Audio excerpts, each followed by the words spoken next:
looking forward to get to know more now from Vinay Rushtagi, Bridge to India, about the motivation and different business models for self-consumption of photovoltaic power. With this, I will hand over to Vinay Rushtagi. Looking forward to your presentation. Thank you, Tobias, and thank you, IJF, for inviting me to deliver this presentation. My name is Vinay Rustagi. I am the Managing Director of Bridge to India. We are a consulting and research company specializing in renewables. We've been operational in India for the last 10 years plus. So we believe we can, we have sufficient, very strong experience in the sector. We've been working with the whole value chain in the industry over the past many years, and now increasingly, as the C&I market is becoming more and more active, we've also started to work with some of the larger consumers on how they can increase adoption of renewable power. So I am going to deliver about a 15-minute presentation talking mainly about what are the various opportunities, prospects, and challenges when it comes to adoption of renewable energy by C&I consumers. Just a very quick introduction. Like I said, we are a consulting and research company. We work with the whole value chain, predominantly governments, regulators, policymakers, equipment suppliers, as well as developers and investors. And like I said, we've also started doing a lot of work with consumers increasingly on adoption of renewable power by them. So this chart basically shows how C&I consumers in India have been traditionally procuring power. And this data is 2 years old, but in terms of trends, we won't expect a major change on the overall numbers. The total C&I demand in India is about 80 gigawatts. And more than 2/3 of this power comes from the distribution companies, which is the local grid power suppliers. And then as much as 20% comes from captive power generation units of these consumers. And these are mostly coal-fired captive plants. And it's very common in India for steel companies, for petrochemical companies, cement companies to have their own captive power generating units. One, because grid power traditionally has been very expensive, and second, not so reliable. And beyond these two sources, then there is power exchanges, still accounting for a very small share of 3%. And then there is long-term open access. Long-term open access is when there is an off-site supplier of power who's willing to supply power to you, to the C&I consumer by supplying power over the grid. You need transmission approvals for that, but you can tap into that additional source of power. Subject, of course, to various approvals and other commercial challenges, which I'll talk about later. And then there is rooftop solar, still very small, accounting for less than 1% of the total power consumption. Now, the thing is that, unlike in most of the Western countries, power sector in India is highly regulated, which means that both generators as well as consumers, they've got very limited options for buying and selling power. So, for example, if you're connected to the grid, you don't really have any choice of suppliers. You have to buy power from the one and only distribution utility which covers your area. And then you can, in addition to that, you can go into open access, but that is a fairly challenging process, as I'll cover on later in the presentation. Now, the scenario is that the choices have been very limited in the past, but increasingly the consumers are saying that we want to buy more and more renewable power. And for them, the reasons are mainly threefold. One, like Tobias said, because C&I consumer grid tariffs in India are very high, there is a very strong financial and commercial reason for consumers to say, how can we buy power from alternate sources at lower cost? So financial savings potential is very attractive, and the main reason to go to such alternate sources.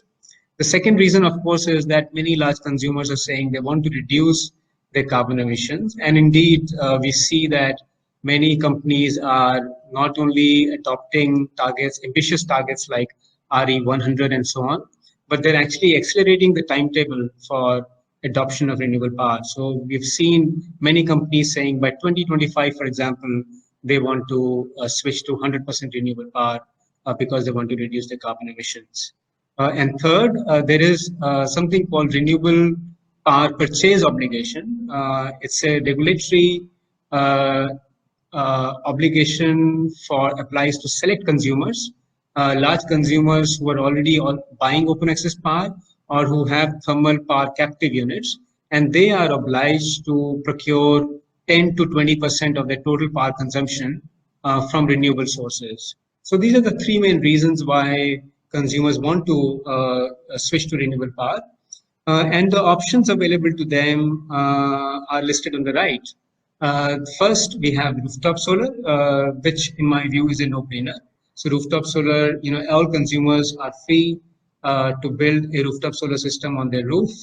There are multiple business models to do that. You don't need any approval, except, of course, you need to you need a safety approval from the local utility.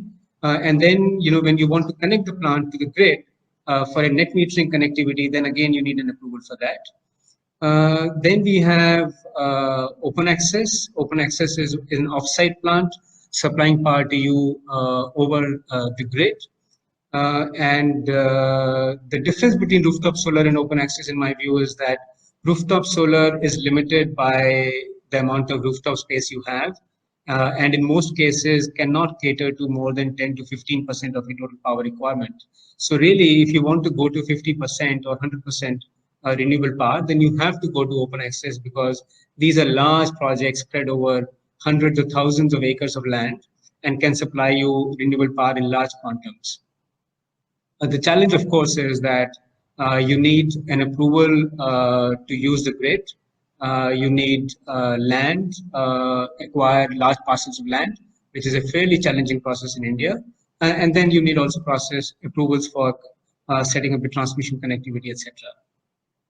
Now, very, very recently, a new route opened up by way of allowing trading of green power on the exchanges. So that is a completely new option, opened up only 2 weeks ago.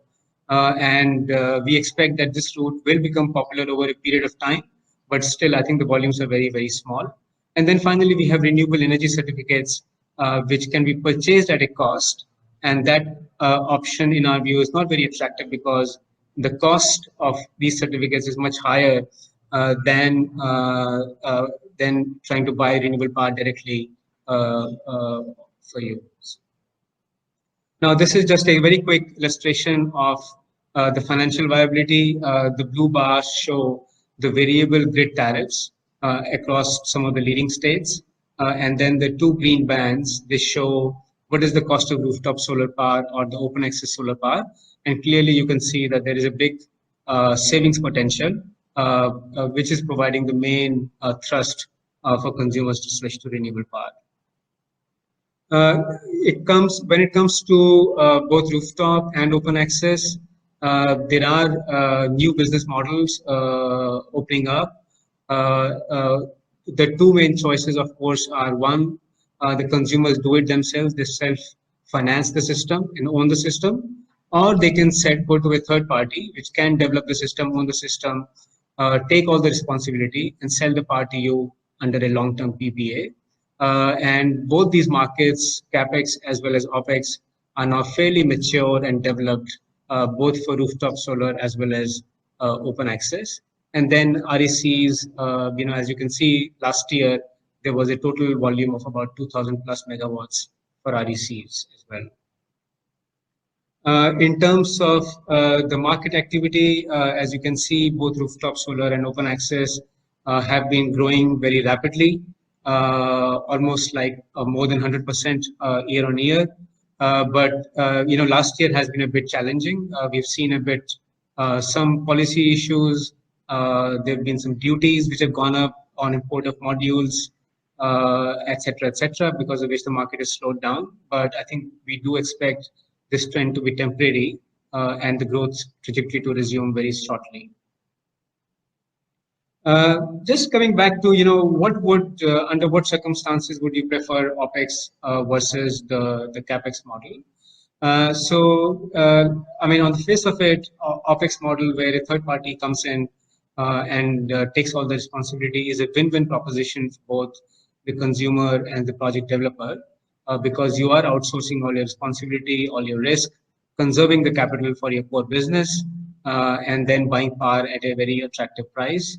The only caveats or the challenges that or the downsides we see to doing that, one, there are some tax incentives available for renewable power which are not readily available to OPEX business model.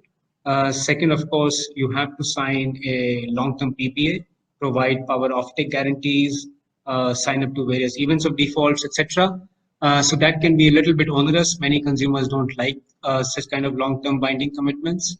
And then finally, the OPEX model is not available to all consumers. It is only available to large blue chip companies, companies with A plus kind of credit ratings. So we believe that on the whole, that model is still available to only about 10 to 12% of the entire C&I market.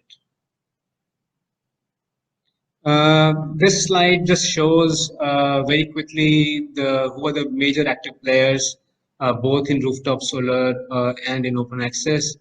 This is only a small selection of the active companies, but I think the key point is that it's a very thriving, mature, well-developed ecosystem.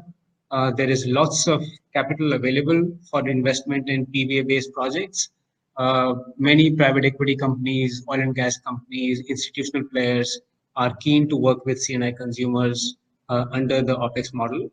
So it is an option which is kind of very attractive for consumers if it is available to you. On the government's part, the government has been, of course, keen to incentivize the growth of renewable power. This slide just lists out what are the various incentives, options, and challenges from a policy perspective for consumers. So one, the government offers a depreciation of 40% per year, which is only available under the CAPEX model because OPEX developers don't have sufficient profits to be able to benefit from this policy. There is a lower concessional tax rate, value-added tax of 7.9%. And again, this benefit is lost under the OPEX model because OPEX model consumers can't net off this tax because power is not a commodity under the GST regime. There is RPO target for large consumers, as we saw earlier. Specifically on rooftop solar, the government is currently offering, I would say, two main incentives. One, there is a concessional debt financing available from a World Bank line, which is cheaper in comparison to bank debt by about 2 to 2.5%. And then most states are offering a free net metering benefit, without any charges so far. And to net off against that, there are some challenges because now the distribution utilities, like in many other parts of the world, are beginning to kind of revolt against C&I consumers buying more and more renewable power on their own. So there are some challenges in terms of how much time it takes to get these approvals to connect renewable power projects to the grid. What are the various provisions for compensating the grid in terms of various charges, etc. How much power can be banked with the grid. So there are these provisions which are turning a bit hostile and a bit more challenging. And I think we will kind of continue to see how the space develops over a period of time. And then under open access also, the government currently offers various incentives in terms of the cost payable to the grid for wheeling power to your facility. Very quickly, like I said, the distribution utilities are protesting against free net metering. Many of them have started withdrawing net metering provision for C&I consumers. And this slide just shows that some states are switching to gross metering. Some states have offered no net metering for C&I consumers. So this market is this policy is very much evolving as we speak. In terms of storage, I will let Rupam do most of the talking, but I think suffice to say that there are some very attractive use cases emerging for C&I consumers in India. I think the two main ones are, if the grid power supply is not very reliable, then you can use storage as an additional power source. And then second, of course, in my view, as more and more solar power capacity is developed in India, then we will see more curbs on solar power, for example, withdrawal of the net metering benefit. And under such policy scenarios, it will be viable for the consumers to store excess solar power in the daytime and then use it in the evenings when the grid power tariffs go up. There are still many challenges. The main one we see is cost, allied with the fact that the ecosystem is still kind of very small and underdeveloped. So we do believe that C&I storage market is about 2 to 3 years from being kind of seeing some large attractive volumes. So in conclusion, renewable power is a very attractive, very high-profile market in its own right within the renewable sector. There is a huge thrust, both from consumers as well as investors, as well as belatedly, we believe that the government is trying to focus on how it can provide more renewable power to the C&I consumers and help in the overall growth of the sector. We are witnessing a slow but steady and assured liberalization in the power sector, which will increase the number of choices available to C&I consumers. It will mean that there is more policy transparency, more visibility, and less risk for consumers as well as investors. And finally, like I said, there is a huge shift in capital, in investment decisions, and the ecosystem, moving away from fossil fuels to the clean energy system, and that provides very attractive choices to the consumers for renewable power. So that is the end of my presentation, and I'll be happy to take Q&A later on. Thank you, Tobias. Over to you. Excellent presentation, Vinay ji. I think there will be people interested in this presentation, and thanking you for having agreed to make this presentation available for everybody interested. So please get in touch with Vansa Patra or directly at the booth of the IGEF, and we'll send this presentation to you.